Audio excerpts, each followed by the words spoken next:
Peace, y'all. We made it. The Matrix, the algorithm, and the human experience. I was uh I was thinking about the movie The Matrix. It was a point in the movie that Morpheus was talking to he was talking to Neo, and he offered him the blue pill, and he offered him or the red pill, right? On one hand, he said, "I'm only offering the truth," or if you want to remain, asleep, or you want to believe whatever you wanted to believe, go back to your own thing, you would take the blue pill. So that's where the concept of, red pill and blue pill come from, right? The movie The Matrix. Okay. But I just want to touch on the human experience, right? No one, no one in the universe is looking at the same video or the same movie from the same lens, right? On the wake up, we have our own, I want to say our own supporting cast or cast of like a movie, right? The star of your movie would be you. Everyone else is sort of like the supporting cast. You got you know, your supporting actress, the supporting actor, props and whatnot. Each one of us has our own motion picture where we are the main character. All right. And we experience life through that lens. Okay. It's a motion picture in motion. All right. The ideas or the ideology, whatever you want to call it, our common customs, our culture, things that we've experienced throughout our lifetime shapes our perception of what we view this experience as. I'll give you an example. If you have someone that comes from a certain demographic, a certain environment, right? That in which is impoverished in a certain red-lined, quote unquote, underprivileged, right?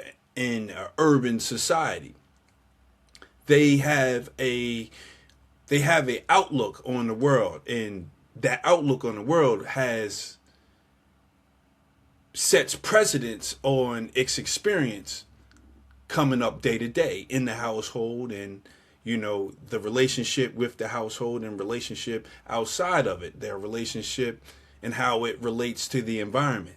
Okay, so that reality, I want to call it, that experience is shaped in that bubble. That could be the total opposite end of that polarity, dealing with someone with a different human experience, from their environment and their relationship to their environment, and how they relate it to their experience in life, right? That's the human experience. Okay. Your perception and how you perceive things, that's intaking data and really internalizing it and manifesting it into your everyday, let's say your everyday moving or motion picture has everything to do with your human experience. Okay. Now, the the fact of the matter is, if I was given the opportunity to, let's say, swap swap or trading places, right? Shout out to the movie with Eddie Murphy, Trading Places, right? The trade places with from that everyday, let's say that everyday red line human experience that I've mentioned, in for the example, right? And that environment, the same individual, right, grew up in, let's say, an impoverished, you know, upbringing, right, and it's so-called, so to speak, of the environment, right, urban environment, right. Now, if I was able to trade places from out of that and become the richest person, let's say in the world, a Bill Gates or somebody like that, right? Just for example, right? With that kind of money, with that experience, what could that money, all the money, bring to that experience? Because on one hand, the situation is flipped. Okay, now you're not coming from being redlined or outlined in the impoverished world, or the impoverished the impoverished environment, right? But the experience may actually be the same. So what would that individual do with a whole lot of, or endless amounts of money per se, right? Not changing the experience, okay, but just the factors in it. They're able to experience life uh with a new lens of having, let's say, endless amounts of money, right? Would that be conducive to the individual that was only that was kind of, whose human experience was that in lack, and it's relative or relatable, it relates to the environment, the impoverished environment of their human experience? I give you an example. If you take someone that has an addiction to a drug, or said, you know, a drug addict, right? And you give them, endless amounts of money, they might buy endless amounts of drugs, and it wouldn't be conducive to them, right? Because money makes you that much more in what you already are, in theory, right? So I say that to say, you could take someone in a certain environment, right, that has the opportunity to get away from the constraints of the environment, or the everyday, or as colloquial sense, day-to-day rituals and routines of a said environment, that same red line, and they can experience life, outside of that bubble, and experience something different, even though they still are from the same place, right? And it can experience life and grow, grow to expand, or let's just say expand, broaden horizon, to see something that they're not really used to seeing, in their own bubble, or in that bubble in which one come from, right? That's the algorithm. That's the algorithm, and how it plays a part in, this human experience. Okay, the power in suggestion, right? If something is suggested that I'm supposed to like a certain type of activity, by the environment, right? Or by the culture, or the common customs, right? That's what culture really is, common customs, right? That goes towards a certain group of people, right? That goes with it. If I'm supposed to like a certain type of activity, I'm supposed to think a certain type of way, supposed to live a certain type of way, and believe a certain type of way, right?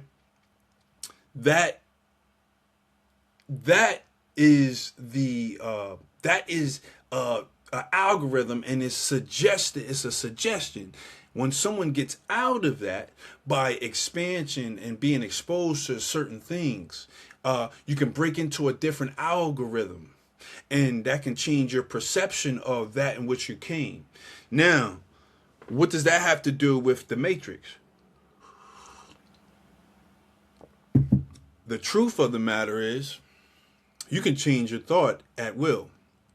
The mind is the real threat. Anything that you give your time, energy, and discipline to, you can manifest. Repeatedly. Just because someone failed at a certain thing doesn't mean that you're unable to pick up the pieces or succeed at something else. If not, the same thing than what you failed at. Okay.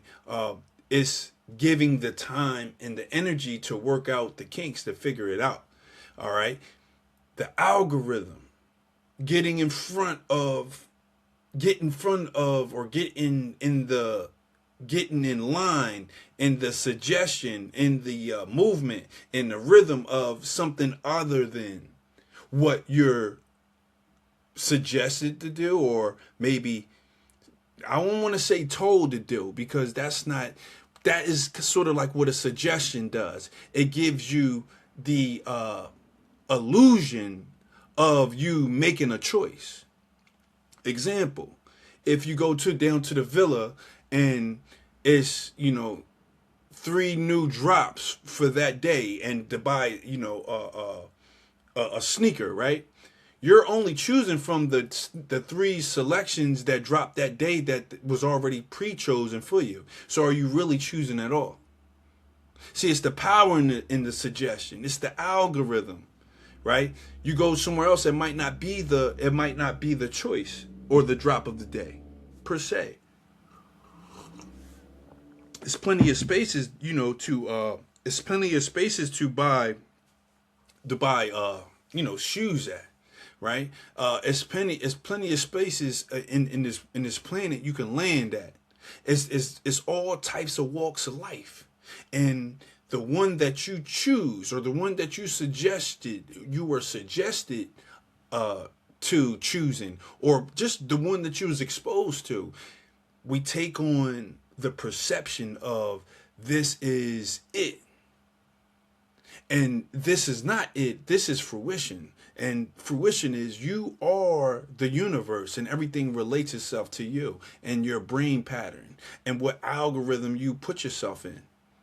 You want to change your mind, you change your algorithm, you change your rhythm, you change your routines, change your habits. All right. And it's all about, it's about dealing with the self. The self is the universe. It's the self. The self is the human experience. Your human experience is not the same experience I'm having. In my experience. Yeah, just to talk, just to chop it up a little bit, man. I hope everybody has a truly wonderful, great everything. I'm Drew. Peace.